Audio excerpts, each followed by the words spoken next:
యుద్ధం ఆపకపోతే ఇక వినాశనమే.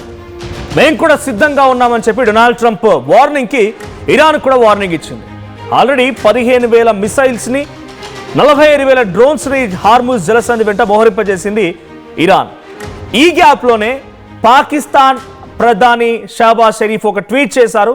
2 వారాల పాటుగా దయచేసి యుద్ధాన్ని ఆపండి, నెగోషియేట్ చేద్దాం అనేటువంటి ఆ ట్వీట్ ద్వారా డొనాల్డ్ ట్రంప్ యాక్సెప్ట్ చేయడం, ఇటు ఇరాన్ కూడా యాక్సెప్ట్ చేయడం. బట్ ఆన్ 1 కండిషన్, 10 పాయింట్స్ కండిషన్స్ని ఇరాన్ ఇంపోజ్ చేసింది. నేను ఈ 10 అంగీకారాలని మీరు ఒప్పుకుంటే, ఈ 10 పాయింట్స్ని మీరు ఒప్పుకుంటే నేను యుద్ధం ఆపడానికి సిద్ధంగా ఉన్నాను అని చెప్పి అంగీకరించింది.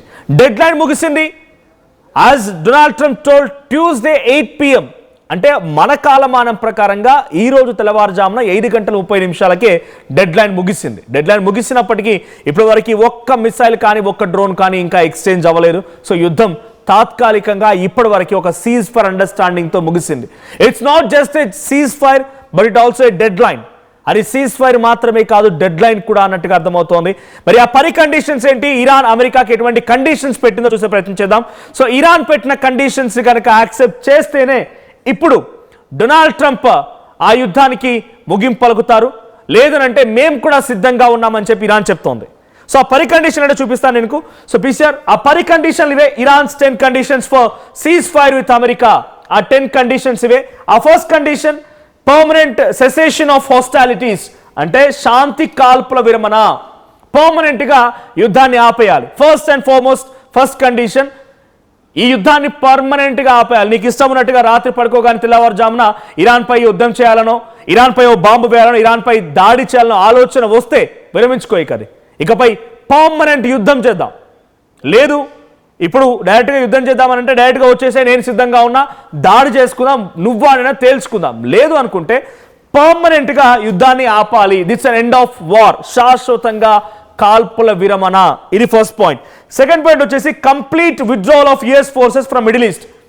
పశ్చిమాసియాలో ఉన్నటువంటి కంప్లీట్ అంతా, మిడిల్ ఈస్టర్న్ కంట్రీస్లో ఉన్నటువంటి మొత్తం అంతా ఆ యుద్ధానికి సంబంధించినటువంటి మోహరింపజేసిన సైన్యాన్ని, యుద్ధ ట్యాంకర్లని, ఫైటర్ జెట్స్ని, US ట్రిపోలి లాంటి వార్షిప్స్ని, సముద్ర మార్గంలో ఉంచినటువంటి అమెరికా సైనిక స్థావరాలన్నింటినీ కూడా వెంటనే వెనక్కి తీసుకోవాలి. కంప్లీట్ విత్డ్రావల్, వెనక్కి తీసుకోండి అని చెప్పి ఇరాన్ ఓ కండిషన్ పెట్టింది. Second condition. ఇక థర్డ్ కండిషన్ వచ్చేసి లిఫ్టింగ్ ఆఫ్ ఆల్ శాంక్షన్స్.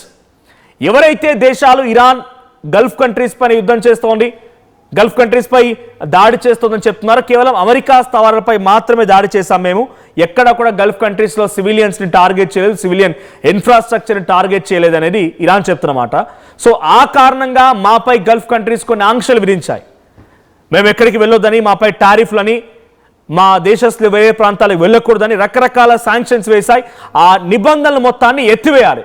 మాపై దేశ విదేశాల్లో అది ఫైనాన్షియల్గా ఉన్నటువంటి శాంక్షన్స్ కానీ, ఫైనాన్షియల్ లిమిటేషన్స్ కానీ, డైరెక్ట్గా ఇంకేదైనా మ్యూచువల్గా అండర్స్టాండింగ్ లిమిటేషన్స్ కానీ, ఆ లిమిటేషన్స్ మొత్తాన్ని కూడా ఎత్తేయాలి, శాంక్షన్స్ని ఎత్తేయాలి అనేది చెప్తున్నమాట. సో ఆంక్షల తొలగింపు అనేది థర్డ్ పాయింట్గా ఉంది. Next, sovereign control of strait of Hormuz. అంటే స్ట్రైట్ ఆఫ్ హార్ముజ్ పైన తమ ఆధిపత్యమే ఉండాలి. అంటే మేము మీకు క్లీన్గా వదిలేస్తాం, మీరు తీసుకెళ్ళండి, మీ నౌకలు వెళ్ళనిస్తాం, మీకు మేమే అవసరమైతే మార్గాన్ని ఏర్పాటు చేస్తాం, కానీ ఇక్కడ మేమే నియంత్రిస్తాం. 1 కండిషన్. ఇక్కడ ఈ పాయింట్లో మనం అబ్జర్వ్ చేస్తే ఇరాన్ గతంలో ఒక మాట మాట్లాడుకొచ్చింది, ఆల్రెడీ కంటిన్యూ చేస్తోంది కూడా. వేరే దేశాలకు సంబంధించిన నౌకలు except India, China, Russia, Malaysia, ఈ దేశాలకు సంబంధించిన నౌకలు కాక మిగిలిన ఏ దేశాల నౌకలైనా సరే ఈ స్ట్రైట్ ఆఫ్ హార్ముజ్ నుంచి వెళ్ళాలంటే నాకు కొంత ట్యాక్స్ కట్టాలి, టోల్ ట్యాక్స్ కట్టాలనేది ఇరాన్ పెట్టిన నిబంధన. అయితే ఇక్కడ కంప్లీట్గా అవుట్ అండ్ అవుట్గా నియంత్రణ అనే దాంట్లో ఆ డబ్బులు అనే విషయం కూడా వస్తుందా అనేది చూడాలి. ఇంకా నెగోషియేషన్ జరగాల్సి ఉంది ఈ 10 పాయింట్స్ పైన. ఆల్మోస్ట్ డొనాల్డ్ ట్రంప్ యాక్సెప్ట్ చేశాడు అని చెప్పి ఆయన ట్వీట్ చేశారు, బట్ నెగోషియేషన్స్ కూడా జరగాల్సి ఉంది. ఇక్కడ మనం చూసినట్టయితే control of strait of Hormuz, అంటే నియంత్రణ నాకే ఉండాలి అనేటువంటి మాటని డొనాల్డ్ ట్రంప్ పైన ఓ కండిషన్గా ఇరాన్ పెట్టినప్పటికీ నియంత్రణలో డబ్బులు కూడా ఉంటాయా అంటే ఆ స్ట్రైట్ ఆఫ్ హార్ముజ్ ఇన్ని రోజుల వరకు ఫ్రీ, ఎవరైనా వెళ్ళనివ్వండి, ఎవరైనా రానివ్వండి, free, no cost at all, ఏ డబ్బులు తీసుకోవాల్సిన అవసరం లేదు. కానీ ఇప్పుడు నియంత్రణ నాకుండాలని చెప్పి ఇటు ఇరాన్ చెప్తూ ఉంటే ఆ నియంత్రణలో డబ్బుల అంశం కూడా ఉందా అనేది చూడాలి. సో ఆల్మోస్ట్ ఒక కనుక ఉంటే ఒక దేశం ఒక ఏడాది పాటుగా అక్కడి నుంచి వెళ్ళాలనుకుంటే $2 మిలియన్ కట్టాల్సి ఉంటుందట. $2 మిలియన్ కట్టాల్సి ఉంటుంది ఫీజుగా అనేది ఇరాన్ భావిస్తుందట. ఆ కండిషన్స్ని ఇంపోజ్ చేసే అవకాశం కూడా ఉంది. Next coming on to recognition of uranium enrichment rights, uranium సుసంపన్నతతో గుర్తింపు. సో ఇక్కడ యురేనియం సుసంపన్నత అంటే ఇరాన్ తన అణు కార్యక్రమాల్లో భాగంగా యురేనియాన్ని పోగు చేసుకునే హక్కు కూడా కల్పించాలి. సో మేము అణుబాంబుని ప్రయోగించాం ఎక్కడ కూడా, కానీ మాకు కావాల్సిన యుద్ధ సామాగ్రి కోసం తప్పకుండా మేము యురేనియంని సిద్ధం చేసుకుంటామనేది ఇరాన్ చెప్తున్నమాట. చూడండి ఇక్కడ యురేనియం ఎన్రిచ్మెంట్ రైట్స్, మేము యురేనియాన్ని పొందుపరచుకోవడం కోసం, యురేనియాన్ని దాచుకోవడం కోసం ఒక రైట్స్ కల్పించండి. Who are you to question us? America ఎందుకు మమ్మల్ని యురేనియంని తీసుకురావడాన్ని, యురేనియం దాచుకోవడాన్ని, యురేనియం ప్రొటెక్ట్ చేసుకోవడాన్ని ఎందుకు మా హక్కుగా భావించట్లేదు? మీకు మాపై హక్కు ఉండదు, మా ఇష్టం అది. యురేనియాన్ని మేము దాచుకోవడానికి మాకు హక్కు కల్పించాలనేది 5th point. Coming back to ఇక్కడ మనం చూస్తే రికగ్నిషన్ ఆఫ్ యురేనియం ఎన్రిచ్మెంట్స్, అది మళ్ళీ సేమ్ రిపీట్ అయింది. తర్వాత binding international security guarantees. So binding international security guarantees, so భద్రతా హామీలు, మాపై ఎవరు అటాక్ చేయకుండా, భవిష్యత్తులో అమెరికా లేదా దాని మిత్ర దేశాల నుండి ఇరాన్పై దాడులు జరగవని అంతర్జాతీయ ఒప్పందం ద్వారా హామీ ఇవ్వాలి. గల్ఫ్ కంట్రీస్ అటాక్ చేయకూడదు, ఇంకెవరు అటాక్ చేయకూడదు, డైరెక్ట్గా మాకు ఎవరి నుంచి ఎటువంటి హాని కలగదు అనేటువంటి మాటని మాకు ఇవ్వాలి, ఒక అగ్రిమెంట్ చేసుకోవాలనేది 6th పాయింట్గా ఉంది. నెక్స్ట్ ప్రాంతీయ ప్రాక్సీ యుద్ధాల ముగింపు, ఎండింగ్ రీజనల్ ప్రాక్సీ కాన్ఫ్లిక్ట్స్.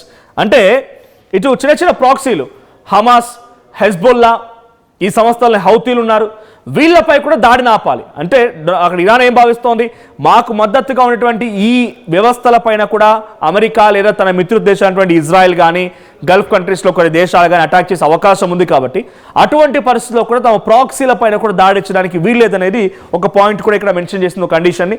ఆ తర్వాత వార్ రికన్స్ట్రక్షన్ ఫండ్ రిపరేషన్స్ అంటే యుద్ధానికి సంబంధించి పునర్నిర్మాణ నిధి మరి పరిహారము. మేము 12,50,000 కోట్ల రూపాయలు నష్టపోయాం, ఇరాన్ చెప్తున్నమాట. ఇన్ఫ్రాస్ట్రక్చర్ కానీ, బ్రిడ్జెస్ కానీ, రైల్వే ట్రాక్స్ కానీ, ఆర్మీ బేసెస్ కానీ 12,50,000 కోట్ల రూపాయలు నష్టపోయాం మేము. సో ఆ 12,50,000 కోట్ల రూపాయలు పునరుద్ధరణలో భాగంగా మాకు ఎలా కేటాయిస్తారో ప్లాన్ చేయండి. సో మేము మా దేశాన్ని తిరిగి రిట్రైవ్ చేయాలనుకుంటున్నాం, పునర్నిర్మించాలనుకుంటున్నాం, పునరుద్ధరించాలనుకుంటున్నాం. సో దానికి కూడా మాకు అర్హత కల్పించండి, మాకు డబ్బులు కావాల్సిందని చెప్పి ఒక కండిషన్ మెన్షన్ చేసింది ఇటు ఇరాన్. సో దీన్ని ఎలా యాక్సెప్ట్ చేస్తుందో అమెరికా చూడాలి. మరి కండిషన్స్ అన్ని యాక్సెప్ట్ చేసే విధంగానే ఉన్నాయి, బట్ ఆన్ నెగోషియేషన్ అని డొనాల్డ్ ట్రంప్ ట్వీట్ చేశారు. సో మరి కండిషన్లో ఈ యుద్ధ పునరుద్ధరణకు సంబంధించిన విషయం పైన ఎలా ఉంటుంది అమెరికా అధ్యక్షుడు డొనాల్డ్ ట్రంప్ వ్యాఖ్యనే చూడాలి. సో ఇక 9th condition, Iran led safe passage protocols, Iran నేతృత్వంలో సురక్షిత నౌకయాన ప్రోటోకాల్స్ ఉండాలి. సో అక్కడ స్ట్రైట్ ఆఫ్ హార్మజ్ సంబంధించి ఎటువంటి డిస్కషన్ జరిగినా we would be the first person to take a protocol. మేమే రక్షణ కల్పిస్తాం, మేమే మీకు మార్గాన్ని ఇస్తాం, మీరు వెళ్ళిపోండి, దర్జాగా రండి, తీసుకెళ్ళండి, అంతవరకు ఓకే. దానిపైన సంపూర్ణ నియంత్రణ మాకే ఉండాలతో పాటుగా మేమే దానికి సంబంధించి ఒక లీడ్ చేసే విధంగా ఉండాలి. రేపటి రోజున ఎటువంటి ఆస్పెక్ట్స్ జరిగినా, ఫర్దర్గా ఫ్యూచర్లో ఏం జరిగినా ఈ స్ట్రైట్ ఆఫ్ హార్మజ్ పైన ఫస్ట్ ప్రోటోకాల్ మాకే కావాలనేది ఇరాన్ అడుగుతోంది.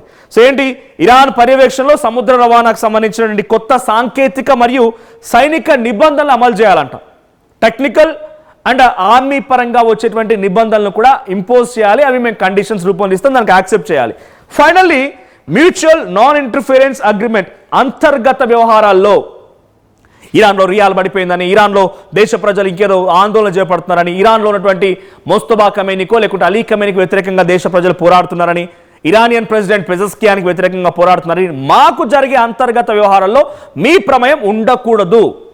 అమెరికా కానీ, అమెరికా మిత్రత్వ దేశాలైనటువంటి గల్ఫ్ కంట్రీస్ కానీ ఇంకెవరి ప్రమేయం కూడా ఉండకూడదు. It's our internal personal matter. ఇరాన్లో గొడవలు జరుగుతుంటే మీకేం పని, మీరెందుకు వస్తున్నారు? గతంలో రియాల్ పడిపోయిన సిచ్యువేషన్లో అమెరికా అధ్యక్షుడు డొనాల్డ్ ట్రంప్ వాంటెడ్గా కొన్ని ఫండ్స్ రేస్ చేసి మరి ఇరానియన్ పబ్లిక్కి ఇచ్చి ఇరానియన్ పబ్లిక్ని మరింతగా రెచ్చగొట్టి అక్కడ ఆందోళనకు కారణమయ్యాడని చెప్పి ఇరాన్ భావించింది. రియాల్స్ పడిపోయినాయని రోడ్డు మీదకి వచ్చి జనమంతా ఆందోళన చేపట్టినప్పుడు ఇట్స్ అన్ ఆర్టిఫిషియల్ ప్రొవోకేటెడ్ ఒక ఎజిటేషన్ లా కనిపించింది ఇరాన్కి.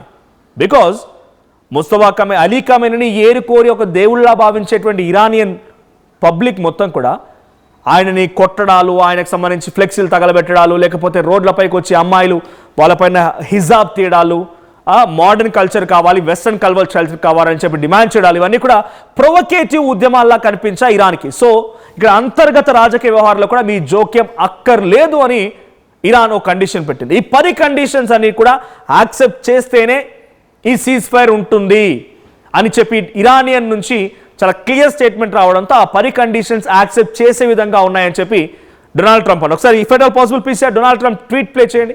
సో డొనాల్డ్ ట్రంప్ ఏం చెప్తున్నారు, 10 కండిషన్స్ కూడా యాక్సెప్ట్ చేసే విధంగా ఉన్నాయి. We're going through that. I want a long lasting peace in the Middle East nations. నాకు శాశ్వతమైనటువంటి ఒక శాంతియుత వాతావరణం కావాలి అమెరికాలోనే డొనాల్డ్ ట్రంప్ ట్వీట్ ద్వారా అర్థమవుతోంది. కానీ అది ఎప్పుడు ఈ కండిషన్స్ని యాక్సెప్ట్ చేస్తేనే. సో ఇది డొనాల్డ్ ట్రంప్ ట్వీట్. ఇది based on conversations with prime minister Shehbaz Sharif and field marshal Asim Munir of Pakistan, wherein they requested that I hold of the destructive force being sent tonight to Iran and to subject the Islamic Republic of Iran agreeing to the complete, immediate and safe opening of the Strait of Hormuz. So straight of Hormuz ని complete గా తక్షణమే చాలా సురక్షితంగా open చేస్తున్నామని చెప్పి చెప్పుకొచ్చారు. కాబట్టే ఈ యుద్ధానికి పాకిస్తాన్ ఇనిషియేట్ చేసిన విధంగా నేను ఒప్పుకుంటున్నాను, విరమణకు ఒప్పుకుంటున్నాను. ఎప్పుడు I agree to suspend the bombing and attack of Iran for a week off 2 weeks, a period of 2 weeks. This will be a double-sided ceasefire. అంటే ఇరుపక్షాల నుంచి ceasefire. This would be a double sided ceasefire. ఇరుపక్షాల నుంచి cease fire అంటే కాల్పుల విరమణ జరుగుతుంది. So the reason for doing so is that we have already met and exceeded all military objectives and very far along with a definitive agreement concerning long-term peace. చూడండి ఇది mention చేయాలి, long term piece, శాశ్వతంగా శాంతి ఉండాలని చెప్పి ఈ రోజు గుర్తుకొచ్చింది. ఆ రోజు ఇరాన్ టెహరాన్ పైన, కరాచ్ నుంచి టెహరాన్ వెళ్ళేటువంటి బ్రిడ్జ్ పైన, అక్కడ సివిలియన్స్ పైన, ఇన్ఫ్రాస్ట్రక్చర్ పైన, సౌత్ పార్స్ గ్యాస్ ఫీల్డ్స్ పై అటాక్ చేసిన రోజు ఏ శాంతి గుర్తు రాలేదు. బట్ జరగాల్సిన నష్టం మొత్తం జరిగిపోయి, ప్రాణాలు పోవాల్సినంత పోయి, ప్రపంచ దేశాలు వణికిపోవాల్సినంత వణికి, ప్రపంచ దేశాల్లో ఆర్థిక ఇన్ఫ్లేషన్ కారణమైపోయి ఆర్థికంగా దెబ్బతింటున్న పరిస్థితుల్లో ఇప్పుడు డొనాల్డ్ ట్రంప్కి పీస్ గుర్తుకొచ్చింది. So with Iran and peace in Middle East we received 10 points proposal from Iran. It's a main point. 10-point proposal from Iran and believe it is a workable basis on which negotiate. 10 points maku వచ్చాయి ఇక్కడ, 10 points from Iran and believe it is a workable basis. అది నిజంగా work out అవుతుందని రకంగా ఉంది. మళ్ళీ కానీ negotiate చేయాల్సిందే. which on to negotiate. So almost all of the various points of the past contention have been agreed to allow the agreement to be finalized and consummated. On behalf of the United States of America as President and also representing the countries of the Middle East, it is a honor to have this long-term problem close to resolution. సో ఈ 10 పాయింట్లు కూడా అంగీకరించే విధంగానే ఉన్నాయి. But on one condition negotiate చేయాల్సిందనేది Donald Trump tweet ద్వారా అర్థమవుతోంది. ఈ 10 కండిషన్లో ద మెయిన్ కండిషన్ ఏంటంటే నియంత్రణ, స్ట్రైట్ ఆఫ్ హార్మూజ్ పైన కంప్లీట్గా ఇరాన్కి నియంత్రణ ఉండడం. నియంత్రణతో పాటుగా మేము అటువైపు నుంచి వెళ్ళాలన్నా రావాలన్నా పునర్నిర్మాణంలో భాగంగా ఆ దేశం పూర్తిగా లాస్లో ఉంది, ఇప్పుడు యుద్ధం కారణంగా చాలా తీవ్రంగా నష్టపోయింది. కాబట్టి దాని పునర్నిర్మాణంలో భాగంగా మీరందరూ నాకు టోల్ ట్యాక్స్ కట్టాల్సిందే. ఈ 2 కండిషన్స్ని అమెరికా ఎలా తీసుకుంటుంది? మరి ప్రతి దేశం ఇన్ని రోజుల పాటుగా ఫ్రీగా వెళ్ళేటువంటి ఆ ట్రాన్స్పోర్టేషన్ కారణంగా ఇప్పుడు డబ్బులు కట్టాల్సి వస్తే ఎలా బేర్ చేస్తారు? ఈ డబ్బుల్ని ఎవరు ఎక్కువగా అదనంగా బేర్ చేసే అవకాశం ఉండాలి. బట్ ఈ 10 కండిషన్స్ మాత్రం ఇప్పుడు సంచలనంగా మారాయి. ఈ 10 కండిషన్స్ దాదాపుగా వర్కబుల్ బేసిస్లోనే ఉన్నాయి, దాదాపుగా అంగీకరించే విధంగా ఉన్నాయని చెప్పి డొనాల్డ్ ట్రంప్ ట్వీట్ కూడా సంచలనంగా మారింది. చూద్దాం మరి డొనాల్డ్ ట్రంప్ ఇంకా నెగోషియేట్ చేస్తానంటున్నారు. బట్ ఈ 2 వారాల పాటుగా యుద్ధం అయితే ఒక తాత్కాలికంగా విరమణ దొరికింది. So it's a big break అనుకోవాలి. Very congratulation to all the nations. ఎందుకంటే యుద్ధం కారణంగా ప్రపంచ దేశాలన్నీ కూడా చాలా భయానకమైన పరిస్థితులు నెట్టవేయబడ్డాయి. సో ఇప్పుడు కొన్ని పరిణామాలు మారుతున్నాయి. యుద్ధం కాల్పుల విరమణ అనగానే ఒక్కసారిగా అమాంతంగా ఇప్పుడు షేర్ మార్కెట్ కానీ గోల్డ్ ప్రైస్ కూడా పెరగబోతున్నాయి. కంటిన్యూస్ అప్డేట్స్ ఆన్ వార్, ఏం జరుగుతోంది, ఏం జరిగింది, అప్ టు డేట్ ఇన్ఫర్మేషన్ ఆర్టీవీకి అందించే ప్రయత్నం చేస్తోంది. సో యుద్ధానికి ఈ రకంగా కండిషన్స్ పెట్టిన ఇరాన్ ఈ కండిషన్స్ని అమెరికా యాక్సెప్ట్ చేస్తుందా? డొనాల్డ్ ట్రంప్ వెనక్కి తగ్గ అవకాశం ఉందా? డొనాల్డ్ ట్రంప్ ఈ కండిషన్స్ని యాక్సెప్ట్ చేస్తారా? అదే కనుక జరిగితే ఏం జరగవచ్చు?